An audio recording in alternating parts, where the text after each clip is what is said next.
How to convert RAR file to APK in Android. Hi everyone, welcome to the channel. This is Rose from Create Login and Delete.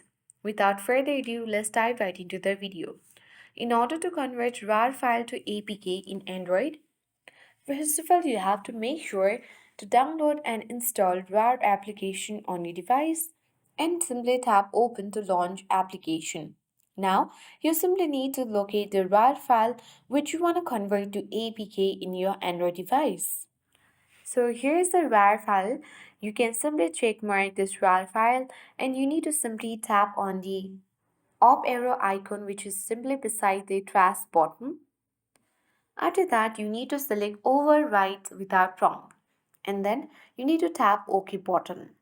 Once you have done that, you can see that we have successfully converted RAR file to APK in Android.